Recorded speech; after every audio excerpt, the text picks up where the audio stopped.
All my सन अभियान के तहत युवाओं और अध्ययनरत छात्रों में नशे के बढ़ते प्रचलन को रोकने के लिए रामपुर में पुलिस प्रशासन और बुद्धिजीवी वर्ग ने एक रणनीति तैयार की है। अभियान के तहत ऐसे युवाओं को चिन्हित किया जाएगा ताकि उन्हें परिजनों के सहयोग से काउंसलिंग और जागरूकता के माध्यम से सही रास्ते पर लाया जा सके।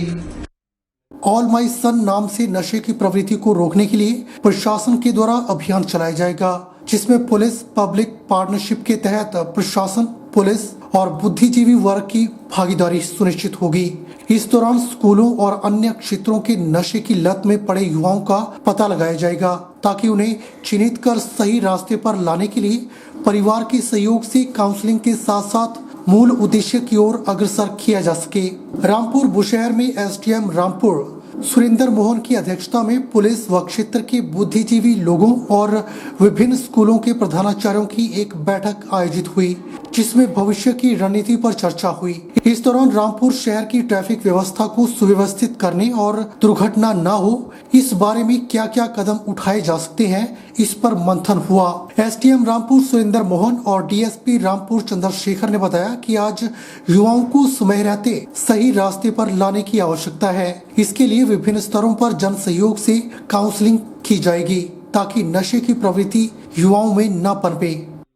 हमने एक इनिशिएटिव लिया है ऑल माई सन्स। उस मुहिम के अंतर्गत जो पुलिस पब्लिक पार्टनरशिप है, उसमें जो शहर से संबंधित, खासकर जो हमारी युवा पीढ़ी है उनसे संबंधित, और जो युवा पीढ़ी के सामने यहाँ पर चुनौतियाँ हैं, चाहे वो ट्रैफिक की है, उनके ऊपर हमने जो यहाँ के जितने भी बड़े विद्यालय हैं सभी के प्रधानाचार्यों से, शहर के बड़े लोगों से हमने विस्तार से चर्चा की है और उन इश्यूज के ऊपर हमने एक स्ट्रेटेजी बनाई है कि किस तरह से हमने, चाहे वो ड्रग अब्यूज की समस्या हो, बच्चों के सामने जो हमारी ट्रैफिक की जो समस्या है अभी रामपुर में, ताकि किसी बच्चे उसका शिकार ना हो, दुर्घटना का शिकार ना हो, उसके लिए हमने एक स्ट्रेटेजी बनाई है कि क्या हमें करना है, किस तरह से हमें करना है, और जो ड्रग अब्यूज की समस्या है कैसे हमने उससे निपटना है, उसके ऊपर आज डिटेल में हमने चर्चा की है।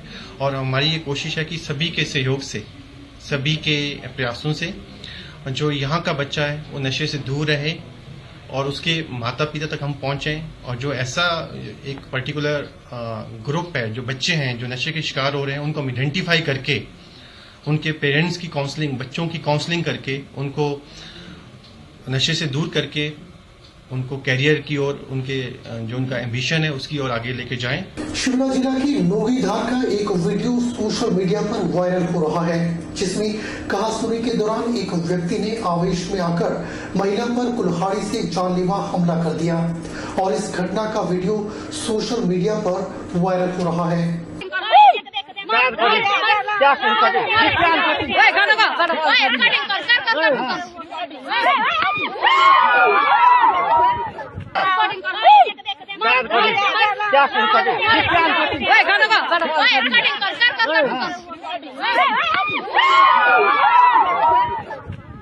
कारदार संघ का एक प्रतिनिधिमंडल प्रधान शिवपाल शर्मा के नेतृत्व में मुख्यमंत्री जयराम ठाकुर से मिला और समस्त कारदारों ने मांग रखी है कि शिवरात्रि के दौरान पड्डल में देवी देवताओं को बैठाने के लिए स्थान स्थायी तौर पर अलग से चिन्हित किए जाएं, ताकि अंतर्राष्ट्रीय शिवरात्रि मेले की परंपरा को बरकरार रखा जा सके।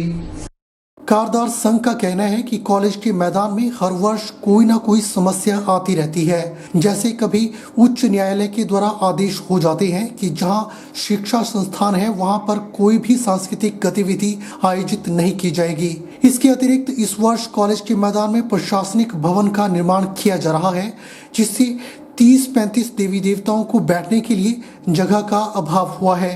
सरकार द्वारा मंडी में क्लस्टर यूनिवर्सिटी स्वीकृत की गई है, उसको देखते हुए कॉलेज के मैदान में देवी देवताओं को बैठाने के लिए मुश्किल हो सकती है। इस समस्या को देखते हुए पडल मैदान में देवी देवताओं को बैठाने के लिए स्थान स्थायी तौर पर अलग से चिन्हित किए जाने की मांग की गई है, ताकि अंतर्राष्ट्रीय शिवरात्रि मेले की परंपरा को बरकरार रखने के लिए सही रूप दिया जा सके। आज हम माननीय मुख्यमंत्री से प्रीति हाउस में मिले। पडल के ग्राउंड में जहाँ हमारे देवी देवता बैठते हैं मेले के दौरान, वो ग्राउंड जो है वो कॉलेज का कॉम्प्लेक्स है। उसमें हमेशा हलचल चली रहती है। कभी तो हमारे उच्च न्यायालय से आदेश आ जाते हैं कि शिक्षा स्थान में कोई भी ऐसे संस्कृत कार्य न हो। दूसरा, आजकल जो वहाँ एडमिनिस्ट्रेशन ब्लॉक का काम चला हुआ है, तो वहाँ ग्राउंड जो है हमारा डे बाई डे खत्म हो रहा है, तो देवताओं को बैठने के लिए बड़ी समस्या हो जाएंगे भविष्य के लिए। तो इस बारे हम चिंतित है। तो माननीय मुख्यमंत्री को हमने प्रस्ताव दिया कि कोई परमानेंट स्थान चिन्हित किया जाए ताकि बार बार हलचल न हो सके। इसमें जो देवी देवता वहाँ से जो डिस्टर्ब हुए उनको वहीं बैठा दिया जाएगा, उसकी जगह देख ली गई है। दूसरी बात, ये जो अखबार में फेसबुक के माध्यम से चला हुआ है या अखबार में जो आया हुआ है कि देवते जो है बस स्टैंड के छत पर बिठा दिए जाएंगे, कमरों में बिठा देंगे, ये बिल्कुल गलत है। अभी तक कोई ऐसा निर्णय नहीं हुआ है। अभी इसका निर्णय के बारे में अभी बैठकें होगी, उपसमिति की बैठक होगी, उपसमिति बैठकों में ये निर्णय किए जाएंगे कि जब तक काम ठहर जाए। आजादी के 75 वर्ष पूर्ण होने के उपलक्ष्य पर ITI सोलन में सूर्य नमस्कार का आयोजन किया गया। योग भारती की ओर से कश्मीर सिंह ने बताया कि आज सोलन ITI में देश की आजादी को समर्पित विश्वव्यापी 75 करोड़ सूर्य नमस्कार को पूरा करवाने में यह एक छोटा सा योगदान है। इस 75वीं वर्षगांठ पर सूर्य नमस्कार महायज्ञ का आयोजन पूरे भारतवर्ष में हो रहा है। उसी कड़ी में सोलन नगर ने मैं आज जो है वो ITI शाखा में अपना ये कार्यक्रम किया। इसमें छोटी आयु वर्ग के बच्चों से लेके और बड़ी आयु वर्ग तक सभी लोगों ने सामूहिक सूर्य नमस्कार किया। 75वीं वर्षगांठ पर पतंजलि योगपीठ ने और क्रीड़ा भारती ने ऐसा लक्ष्य रखा कि 75 करोड़ सूर्य नमस्कार जो है वो करेंगे और सभी युवाओं को देश के प्रति, देश की स्वतंत्रता के प्रति जागरूक करेंगे और समाज के प्रति अपने देश के लिए गर्व हो, ऐसी अनुभूति करवाई जाएगी। सोलन के बड़ों में एक अज्ञात शव बरामद हुआ है और पुलिस ने मौके पर पहुंचकर जांच शुरू कर दी है। सोलन के बड़ों में एक अज्ञात शव मिलने से इलाके में सनसनी फैल गई है। इससे पहले कोटी के समीप 2 पोटलियों में महिलाओं के शव बरामद हुए थे। वहीं आज एक बार फिर एक व्यक्ति का शव मिलने से पुलिस की कार्यशैली पर सवाल खड़े हो गए हैं। स्थानीय लोगों ने इसकी सूचना पुलिस को दी।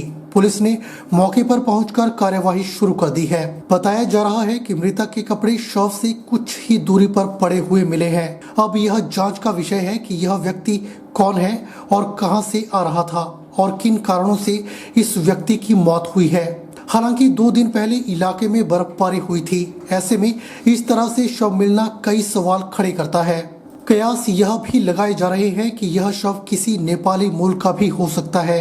यहाँ हम आपको बता दें कि इससे पहले भी कई बार नेपाल जा रहे नेपाली मूल के लोगों को नशीली चीज पिलाकर लूटपाट करने के कई मामले सामने आ चुके हैं, जिस वजह से कई व्यक्ति कई दिनों तक बेहोशी की हालत में रहता है। हालांकि पोस्टमार्टम रिपोर्ट आने के बाद ही मृत्यु के सही कारणों का पता चल पाएगा। सोलन व्यापार मंडल के अध्यक्ष कुशल जेठी ने बताया कि कोरोना के चलते प्रदेश सरकार के द्वारा पाबंदियां लगाई गई थी, जिसमें शनिवार और रविवार को बाजार बंद रखने का आह्वान किया गया था। लेकिन अब नई नोटिफिकेशन के तहत सिर्फ शॉप एक्ट के तहत हर रविवार को दुकानें बंद रखने के आदेश जारी किए गए हैं, जिसको लेकर आज प्रशासन के द्वारा दुकानें बंद करवाई जा रही थी। जब इस बात का पता व्यापार मंडल को लगा तो उन्होंने खुली हुई दुकानों को स्वयं बंद करवाया। जेठी ने कहा कि सभी दुकानदारों ने यह फैसला लिया है कि हर रविवार को बाजार में दुकानें बंद रखी जाएंगी, केवल जरूरी सामान की दुकानें ही खुली रखेंगी। जैसा कि आपकी जानकारी में है कि पिछले दिनों प्रदेश सरकार ने कोरोना कर्फ्यू के तहत हिमाचल प्रदेश में कुछ पाबंदियां लगाई थी। उसमें सोलन में भी 2 दिन का बंद का स्थानीय प्रशासन का आदेश था। लेकिन पिछली 31 जनवरी को कैबिनेट की बैठक हुई, उसमें बैठक में ये निर्णय लिया गया कैबिनेट प्रदेश सरकार द्वारा कि अब जो पहले स्थिति थी वैसी स्थिति रहेगी। दुकानों का भी उन्होंने कहा था कि जैसे पहले खुलती बंद होती थी वैसे खुलेगी बंद होगी। तो उस कैबिनेट के बाद पहला रविवार सोलन में आया तो कुछ लोगों ने दुकानें खोली। कल हमारी जिलाधीश महोदय से फ़ोन पे बात हुई थी, उनसे हमने रिक्वेस्ट कर दी कि आप एक नोटिफिकेशन निकाल दो कि सोलन में रविवार को दुकानें बंद रखी जाएँ। तो मैडम का ये कहना था कि भाई जैसे आपका पहले शॉप एक्ट के तहत बंद रहती थी वैसी ही बंद होगी, अब जो कोरोना के तहत गाइडलाइन है उसके तहत हम बंद नहीं होगी। तो आज सुबह पुलिस वाले कुछ बाज़ार में आए, उन्होंने दुकानें बंद करानी शुरू की। तो हमने पुलिस वालों से पूछा कि आप किस दृष्टि बंद कराए, तो उन्होंने कहा कि भाई ऐसे ऐसे हमारे को फ़ोन आया था किसी ऑफिसर का, तो उसने कहा कि दुकानें आज बंद हैं। तो बंद तो संडे को चलो शॉप एक्ट के तहत बंद होती है, उसमें पुलिस का कोई रोल वैसे होता नहीं है बंद कराने का। तो हमने खुद ही यह तय किया सारे व्यापारियों ने मिलकर कि हम रविवार को बंद ही रखेंगे, हम रविवार को दुकानें नहीं खुलेंगे और ना दुकानें खुलेंगी और ना कोई फड़ी लगने देंगे सोलन बाज़ार के अंदर। अब आज से हमने सब ने निर्णय लिया कि हर रविवार को सोलन की दुकानें प्रत्येक ट्रेड की बंद रहेंगी और कोई भी फड़ी वाला फड़ी नहीं लगाएगा। तो सब शर्माने से फायदा हुआ। तो उसी के तहत हमने जो दुकानें खुली थी उस हर किसी को रिक्वेस्ट करी कि आप संडे को बंद रखिए और इन फ्यूचर भी हर एक संडे को दुकानें बंद रखें। आज की इस पर फिलहाल इतना ही। अब मुझे दीजिए इजाजत और आप बन रही HP 24/7 के साथ। नमस्कार।